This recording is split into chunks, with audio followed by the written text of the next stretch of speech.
Fight fans, welcome to the PBC Podcast, brought to you by Premier Boxing Champions with your host, Kenneth Bouhairie and Michael Rosenthal.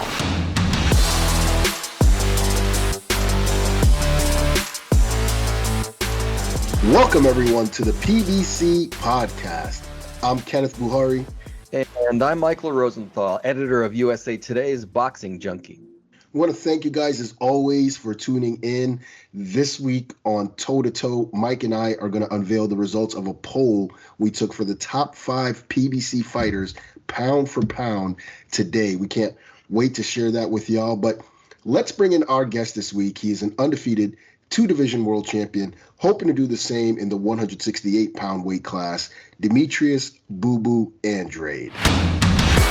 Demetrius, first things first, I wanted to know how you were doing, how your family was doing, and obviously I read about your mother, so I just wanted to check in and see how you're doing. Yeah, everything's good, man. Family's good. Just dealing with life. Yeah, I can imagine, man. I know it's been a little minute now, but has it been tough to sort of concentrate on boxing or anything else since then? Nah, I've been dealing with it beforehand, but one thing that I know now is I got one of the most high angels up there upon us now that can watch over things. So just like she did here, and also she will always say, do what you need to do. So it's all good. Getting back to boxing, we last saw you in January winning a unanimous decision over Damon Nicholson. This was your first fight in a year and a half. Assess your performance for us. How did you feel in that fight? I felt good. I was seeing where I was at because of the fact, I didn't fight in that time period. But yeah, it felt good. 168 felt good. Felt like, I just had to make some more adjustments. And then other than that, I think it's all good. Watching that fight, it almost felt like a Kobe, MJ, like second half of career, like your style change. How would you describe your style now compared to the one you had in your 20s at 154? I think my style's always been different every time. So it's just, what I need to do to beat down my opponent, and it takes different styles to beat different styles. So, that's what brought it out. And like the more I show, like, so it's just, and when that time comes where hopefully we get these guys, we're going to have the greatness of Demetrius Andrade display again and show like, there's so many tools in the arsenal that he has where you just can't figure it out. You mentioned feeling good at 168, but compared to 160, like what was the difference for you? Did you feel any difference at all? It didn't look like it. Of course, weight's always going to be a difference in anything, but I didn't have to lose as much. That felt good for the first time. But other than that, yeah, Nixon was a big boy. He was big, solid. He was a solid 168 guy. I'm not too sure. To me, I think he probably walked in like 193, maybe, 4 maybe. I know some guys that I talk to, that's what they usually get in the ring at fight night. And I talked to a good friend of mine. I was like, what you usually? He was like 200, 210. I was like, damn, how about you get in the ring? He was like 195. I was like, all right, cool. So I got room to grow, but not to say that was good on his part, which was funny because he was like, yeah, I don't suggest you go up that high. But it felt good. I don't think there's anything at 160 for me to go back or struggle going back down or come back up and do all that bullshit shit that, some people try to dip and dodge fighters to do that. I think all the fights at 168 right now for me, Charlo's at 160, but he's getting older as everybody else in this world is, so you can't stay young forever, so he's eventually going to have to come up too, or if he wants the fights that, a marquee like myself is going to be at that 68 weight at this point, or anybody else, because 60 is pretty much done and over right now, I think, as far as our generation of talented fighters that we are. So, yeah. One more thing about the Nicholson fight. There was talk that you were injured during that fight. Can you give us some clarity on that? Were you? I don't like to talk about injuries and all that shit, but yeah. Okay, I won't ask you anything else then. Yeah, just it's my business. That's it. I don't use nothing for excuse. But yeah. Got it. So you feel good now? Listen, I'm always gonna get ready to fight when my body says it's good to go. I don't go in, I haven't been 100, of course. Nobody's ever 100. People fight with injuries, but I don't like to use an injury as an excuse when I sign the dotted line to say I agreed to fight. So, that's not something you don't hear from me, like a lot of people use. I don't do that. If I sign to fight. Unless I get injured and it's really, really bad where I can't perform, yeah, I'm gonna be like, hey, it happened. It happened to me once so far in my career when I was supposed to fight overseas. I've done hurt myself in the gym plenty of times, but I'm like, I can just need a little bit. I'll be fine. But that one injury that I did end up having, I couldn't do it, and that's what made me have the long layover, pretty much. Got it. Layoff. A lot of fans feel cheated when they hear after the fact that one of the fighters was hurt. Would you say that most guys go into the ring with some kind of injury or another? Yeah, that's what I was just saying. Yeah, something like it's wear and tear, bro. You know what I'm saying? We're not a piece of equipment, metal that you can just weld. I mean, unless I get the bionic arm and shit. You know what I'm saying? I'm all for that. But at the end of the day, you can't just plate. Some, shit. I would like that. Let me see. A little chin action, a little Wolverine action. I'll be high. Cool. Shit. Well, at the end of the day, it is what it is. Gotcha. But that's for all sports, basketball, soccer, everybody, wear and tear, bro. It's just what it is. But I wouldn't use that as an excuse if I lost. Because I have one being injured, so if I lose, I don't say, and I was injured. Well, guys do. Any news on when you might be back in the ring? Yeah, we're working. We're working on, of course, trying to help myself in boxing with the biggest fights that could be made right now. You got, Charlo, of course. There's Caleb Plant. There's David Benavides, there's Jaime Mugia, which you want to. There's still great fights. I'm not tied to anybody. Of course, I won't do anything without talking to who I need to talk to first. But there's plenty of fights out there, and just trying to figure out who's willing to make it happen with me. It takes two to tango. I can't be in there shadow boxing. You brought up Jamal Charlo. I saw an interview recently where he said you guys had an hour-long phone conversation. First, how did that happen?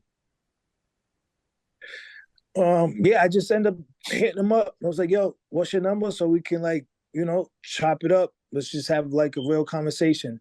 And we just had a real conversation, and we're trying to figure out, what it is that, what could be done. So, you said what could be done. So it sounds like you two, because listening to him talk, it sounds like you two are serious about making that fight finally happen at some point. I always been serious about making it happen. I always push forward to making a lot of fights happen, but unfortunately, I don't get it like that. I'm at a time right now, like I said, I'm with nobody. I can go out there and try to do it myself. Not try to do it myself, do it myself. Because at the end of the day, in anybody's life, it's kind of in your hands, bro. So right now it's in my hands to make things happen, as well as people behind the scene, should I say. But at the end of the day, sometimes you have to do it. I do a lot of things, but if you want something done, you got to do it yourself as well. And you got to have the people to, of course, do the other work. But yeah, taking the moving forward is exactly what I'm doing. So it's like, yo, are we going to do this? What are we going to do? How can we do this? What's up? What's up? What's the situation? Let's just be men about it. Let's handle our business the correct way, and we do what we need to do, and best man win. How likely do you think it is that fight could happen? I think it's just being able to elaborate and build on what the conversation was, and pretty much enticing the situation, man. It's just business talk, just like anything else, yo. We gotta like, wheel and deal. I got it. So I'm doing my part to show, not like it wasn't even for you guys. We've been having this conversation a long time, a while ago. I didn't talk to other people, but you know what I'm saying? I put the ball in his court. He wants to go and whatever, cool. All right, we can talk a little bit about it, but details are still between me and him. But let's not, do what we're doing, and we got to make something happen. You know what I'm saying? Right. I'm not a kiss and tell type of guy. Feel me? But go ahead. Got it. Jamal said he doesn't need a tune-up after a long break. Maybe that sounds to me like maybe it's encouraging for someone like you. Like he might jump into a fight with somebody like you. Does that make sense? Why not? You're going to come back and get paid a whole lot of money. You're going to come back and it's going to be like another great fight. Like there's everything about that that's like great. Like, you know what I'm saying? It shows who you are as a character. And it shows like you trying to make the best fights happen. Because at the end of the day, anything can happen fighting anybody. So take the risk for the reward, of course. Now, 168 in March, we saw David Benavidez and Caleb Plant. Benavidez outpoint Caleb Plant. First, what did you think of the matchup, the fight? Thought it was a good fight. I guess you've seen the strength and weaknesses, and it was just a good fight for boxing. Caleb Plant right now would be a great fight for if he wanted to get back in the ring. If Charlo doesn't happen, I think Plant's a good fight because it gives him the opportunity to, get back on top fighting me, and it just gives me, somebody that was, in the ring with the likes of, and you can see the difference. And then, okay, let's go on David Benavidez. Let's go on Charlo. So, there's storylines that can be made, fighting these guys. So. Now, Benavidez says he's targeting Canelo, obviously. Based on what you saw, do you think he can beat Canelo? There's a lot of fighters that can beat Canelo. You know what I'm saying? I'm not, does David have what it takes? Yeah, but does Canelo have what it takes? Yes. So at the end of the day, this is not like David Benavidez triumphing over Canelo and it's going to be a walk in the park. Like Caleb Plant was a difficult fight for, half the fight. You know what I'm saying? Until he figured out how to get together. Caleb Plant's not the most powerful fighter. Was he well conditioned? I don't know. So there's a different dynamic to things. If I can get Plant and then David next, then I'll, you know what I'm saying? But like, I don't think Canelo's fighting anybody over here. I don't care what people say. Canelo's not taking that risk because he fought Caleb Plant doesn't make anything where it's like, that's the biggest fight ever. No, you still got Demetrius, you still got Charlo. You know what I'm saying? There's still levels to make it that big of a deal. So I don't think as Canelo moves, the way how he be moving, he's still gonna do what he's doing. Fight John Ryder, so whatever England guy does their thing. You know what I'm saying? Shit. I mean, you got Berlanga over there now. It's like, oh yeah, come on over. That seems like an easy fight to be made. You know what I'm saying? No real threat. Not to say Berlanga's not a fighter, but you see, he didn't come over here where there's a lot of fights, a lot of dogs, a lot of opportunity, a lot of, you know what I'm saying? But you went over there and you fighting Jason Quigley, who I stopped in 2 rounds. So if you don't do that, then it's like Bling is out the window. You know what I'm saying? Like, so, but yeah, that's just my view of things. Got it. So speaking of Canelo, fans are always asking fighters to pull the Clubber Lang thing in Rocky 3 where you call him out. But ultimately, Canelo didn't want to fight you anyway. Do you think that moment with Canelo shows fans it's just not that easy to get a guy in the ring with you? Yeah, for sure. I mean, I don't really I don't care what the hater fans say. I'm not involved into that because it doesn't make any sense for somebody to hate on somebody like me when all I'm trying to do is put on the best fighting the best. So that's just a Canelo fan. I'm glad they supporting Canelo. I'm not mad at them, but like, you know what I'm saying? That you should also want to support boxing in general, and also the best fighting the best fighters fighting the best fighters. That's it. That's all it comes down to. Yeah, I mean, I don't even know. I did that Canelo thing. I was getting death threats and shit. But I ain't run. I wasn't Oscar De La Hoya though. I ain't show up to it. I showed up still. Like, yo, it's me, motherfucker. I mean, I'm not gonna go where there's trouble at, of course. You know what I'm saying? Not that foolish.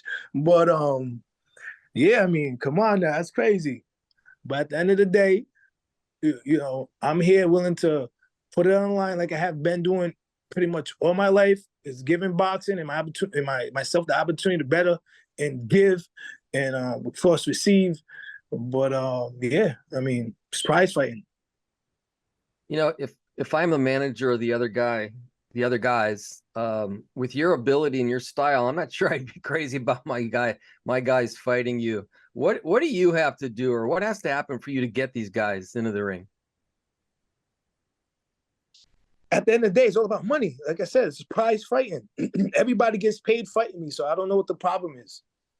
So it's like, I get it. If there's an easier job that pays a little less money, but you can get a bunch of those easy jobs, then fighting and hold on shit. I mean, the job is mad difficult, but you know it's like gonna be like 8 months, 10 months, and fucking the way you don't get paid. Yo, that's just what it is. You feel me? We don't. Nobody know where anything lies at this point. But right now, at this point of like my age, my career, others the same age and their point of career, it only makes sense that we make this shit happen now. You mentioned your age, 35, although you're probably one of the freshest, like 168 pounders in terms of preservation. Do you feel the clock though ticking on your career? Like, man, I got to do this stuff right now. I got to make it happen right now. Not like in that sense. Yes, I'm tall, I'm black, I'm handsome. Yes, I know. I'm fresh. Yes. I am all that. Thank you. You know what I'm saying? You're like, yeah. But at the end of the day, it's like we still like time waits for no man. Anything can happen in this world. Anything. Time waits for no man. Anything can happen as well. So again, I'm still young enough. I'm capable, willing, vice versa. It's just like, yo, what are we waiting for now? Now's the time. Let's get what we need to do. Continue to, you know, give boxing the fights just like we just, not to say, not to like, you know, the Ryan Garcia, Ryan Garcia and Tank fight was a great fight. Was it the best fighting the best? No, not at all. I do not think Ryan Garcia is the best elite fighter out here. I do not think that at all. He's a good fighter. But look what that did, though. It was two guys that Tank is, of course, the best. Now the face of boxing that everybody's saying. And you know what? I'm proud and happy for him. You got Ryan Garcia, who did a great job with, like, just building up, you know, coming of age and the whole, like, platform social shit. Like, that's all well Dan and Danny, but was not ever going to be able to beat Tank Davis. You know what I'm saying? But it was great that those two guys put it on the line. Yeah. And so that's what we need to do. You just had Plant and David Benavidez. That was a better skillful match. You know what I'm saying? Because you guys, you sort of got two higher IQ fighters of boxing in there. And then me and Jamal Charlo. I mean, like, that wave of those fights it's happening. So now you might get Terrence and Earl. You know what I'm saying? Like, let's build this motherfucker up to what it needs to be. Now's the time again. And then you bring boxing all the way. I don't ever think everything in life goes up and down, of course, but right now it's just like, now's the time to whoop. So yeah, and then I can be a part of that. Charlo can be a part of that. Plant can be a part of that. And that's it. And David, and that this is who I'm working with right now. So now, you know, we talk about like the fighters you haven't been able, you know, to get in the ring with you, but you have been able to make a lot of money. You're a 2-division champion. You're still undefeated. If you could go back and maybe, you know, change any aspect of your career, what would it be? I mean, I don't know. I'm undefeated, 2-time world division champ. I went through everything. I went through like the hardship of things to be to where I'm at. So it's just like, and I have a lot of knowledge now and I understand how things work on everybody's end. I wasn't, I didn't have, I can't talk about certain things, but like, I'm free. I'm free.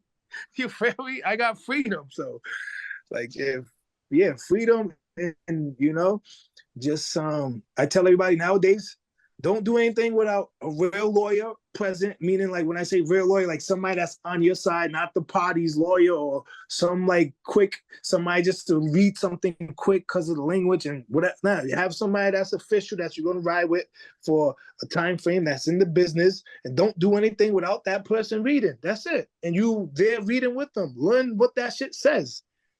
I don't care if it takes you a month to do that shit. Read that motherfucker, listen to what it's saying, understand what's going to happen if this and that, so you can be able to figure out what your entry plan is, your exit plan. If anything happens, and you not get fucked the whole way through, because we're not all educated in those departments. I'm not all educated in departments. You see dollar sign and you go after the dollar sign, but you don't know what the rating is. And then you get caught up in shit. So, you know what I'm saying? That, for me, is the most important thing to push on to fighters or anybody in any business that's young and making their own way, entrepreneurship, whatever you want to call it. Makes sense. See, you're one of those guys where I think, man, it's a shame that you haven't had that big mega fight.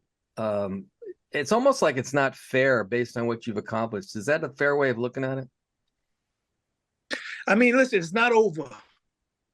You know what I'm saying? Well, that's true. It's not over. Yes, right. I would like to.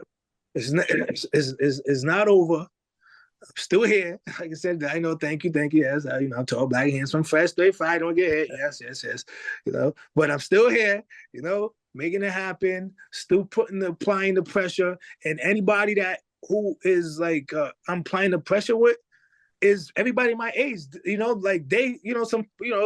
Some of them were able to have the biggest fights because they're not proposing a big threat like I am. That's a lot of things that people don't understand. Like, they're getting the fight because of that. Like, oh, you know what? He's weak now. He's not as hungry. He's done took some punishment. He's good. He's damaged goods. He has a name. Oh shit, damn. What? But that's the reason why a lot of these other fighters get the opportunity. Not to knock them. Happy for them. But that's the truth. A lot of them get the fights because they're not as good. Well, that's what I was saying before. You're almost too good for your own good. I mean, that's why I work so hard for it to be this good. You know what I'm saying? Right.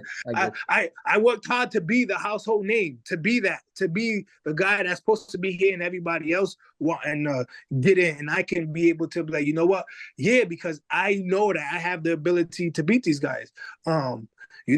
Young, not dumb, but just young and moving with the wrong people can slow shit down.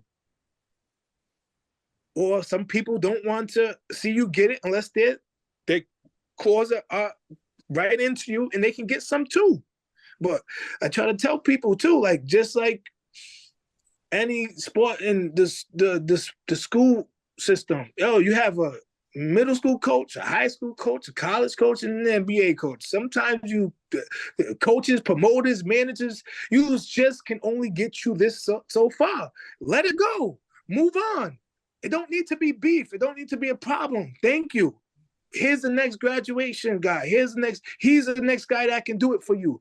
You got me. You know what I'm saying? Like, that's what's fucked up. If they can't get it, you're holding on, and nothing happens. Crazy sport. I wanted to mention somebody else at 68 really quick. David Morrell just had a recent victory and defended his title. Give us your thoughts on Morrell as a fighter. It's hard to judge all the way, but does he seem like he has, like, he's still raw? Does he have skills? Yes, he has the ability. Can he be the next guy coming up to 168? I don't know. I haven't really paid attention to like the whole divisions, like for his age group or the people coming up from, the amateur world, he's young. He's, I don't know what he's in, 21, 22. Like, you know what I'm saying? Is that something where, like, you're saying, like, for me to get in the ring with? That's like, I don't think so. That's like, if you're asking that, like, not that will I fight him or not. It's just like he's where he needs to be for the next 10 years. He can be with them guys and stuff like that. Yeah, I'm 35. He's probably, like I said, 21 years old, and he's 8-0. If I beat him, I'm supposed to. So you just answer that's what would happen. But gotcha. I'm just saying, like, it will never change. Like, unless it's Plant, Charlo, David Benavides, maybe Munguia, maybe Berlanga. If it ain't one of those, the shit won't change. And they know it. So, yeah, I mean, at the end of the day, hopefully Plant is willing to tangle. Hopefully Charlo's willing to do it, and David Benavides, and there you go. The best fights in the next few years. And it's just like, a la visa, baby. You might see me doing the Floyd Mayweather shit, going or wherever to do the exhibitions and shit. So ideally, last couple of questions. Ideally, tell us how the rest of your 2023 is going to play out. I don't know, man. I live day by day. Of course, I got my investments and shit, you know what I'm saying? And I'm going to move on pursuing, the most and the best fights that can be made as far as that part of my life. Take care of my family and, have a good, blessed day every day, even if it's ugly, sad, just, you know what I'm saying? Make the best of it. So, yeah, that's what I look forward to. So, yeah. So if you had to, in order, list like your top 3 opponents. I named them: Plant, Charlo, David Benavides. All right, yeah. We'll take any of those fights. We'll take any of them. We'll take any of those. Yeah, of course. I mean, why wouldn't? Why? It's what it makes sense. Like David Morrell, I didn't mention him. I don't know. He's not. It's not going to be big. Berlanga's a good fight. Munguia's a good fight, but they're over there, and I was over there with Munguia and Charlo, and with Canelo and Triple G and Billy Joe for years, 18, 19, 20, 21, and none of them was willing to get in the ring. They used my name, though. They used my name. Oh, in the lineup. It's like, what? I have a feeling it's going to happen for you real soon, though. So yeah, thank you, man. And I've been getting a lot of that lately, and I think, like, I think the Most High and higher ups in the sports wants to make these fights happen, and it's just right now I just learning how to, like, have communication, like I said, on your own. There's nothing wrong with, I'm a businessman too. I got to sit at tables. I got to propose things. I got to, like, hear things. I got to do this. So sometimes it's best that we also do that as well. Like, yo, bro, I have no, like, yeah, we're gonna fight. We're gonna fight, motherfucker. But let's sit down real quick. Let's just and let everybody else do the thing. Are we doing this? We mean it? All right, well, get ready. Let's make this shit happen and do what it do. Yeah. Sit. It's gonna happen, man. Demetrius, thank you so much for taking the time out to speak to us. We can't wait to see you back in the ring, hopefully soon. And once that does get announced, hopefully you'll come back on again. Yeah, for sure, man. Thank you, and thank you for you guys, keeping up and doing what you do too. It's time for Mike and I to go toe to toe. This week's topic: the 5 best PBC fighters today, pound for pound. We polled 20 people to get the results here. We'll go in ascending order, of course. And I just want to give a shout out to the honorable mentions, those who got votes but did not make the list. Jermall Charlo, Demetrius Andrade, Deontay Wilder, David Morrell, and Gary Antoine Russell. Mike, was there anyone from the folks you polled that I didn't mention there? No, you covered it. I would have mentioned Jermall Charlo if you didn't mention it. I still think Jermall's a little bit underappreciated. Maybe it's like out of sight, out of mind kind of thing. But I think he's as good as anybody on this list. So we'll see how that plays out. I also wanted to mention as a way of prefacing this is obviously these guys don't have any glaring weaknesses or they wouldn't be on the list, right? But I tried to find question marks for each guy to at least give us something to think about, maybe get your reaction. So we'll see how that goes. Yeah, and I should point out that, my end, that Jamal Charlo, out of the 20 people we voted, he did get 6 votes, 6 placements in the top 5. So certainly he's not completely forgotten, but we can't wait to see him back in the ring. Our number 5 is the Mexican monster, David Benavidez. Benavidez, an unbeaten 2-time WBC super middleweight world champion and the current WBC interim titleist in that class. Of course, coming off that career best win over Caleb Plant. Mike, your thoughts on Benavidez?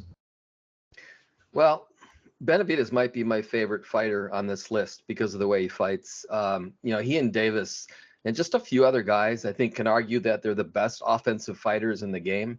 I mean, Benavidez just stalks you relentlessly, throws a lot of punches, including those quick combinations. Super accurate with his punches, the most accurate in the sport, according to CompuBox. Those punches just wear opponents down, which is why he has so many knockouts. And I think his hand speed is probably underrated, probably underappreciated. He is quick. He doesn't move as fluidly as some guys. He's not that kind of athlete, but to say his style has worked for him is a gross understatement. He's just a human wrecking ball. Question marks for David. I just want to see him against the next level guy, a Canelo Alvarez, maybe a Jamal Charlo, or even a Dimitri Bivol or Artur Beterbiev at some point. I think he'd perform well against anyone, but I just want to see it. Just love this guy. Yeah, for sure. Let's go to number 4. Actually, before we get to number 4, I wanted to know on your list, who did you have at number 5?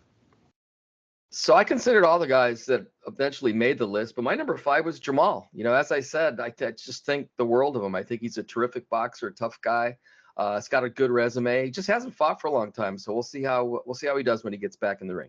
Yeah, and he did, like I said, get a good number of votes, just didn't quite make the cut. Our number 4 is one of Philly's finest, cool boy, Stephen Fulton Jr. Fulton truly is a special fighter. I mean, his performances enthrall me. Great ring IQ, great boxing ability. Of course, he has a career-defining bout versus another special fighter in Naoya Inoue coming up in July. And who knows? I don't know what you think, but I think a win there could catapult Fulton to the top of this list.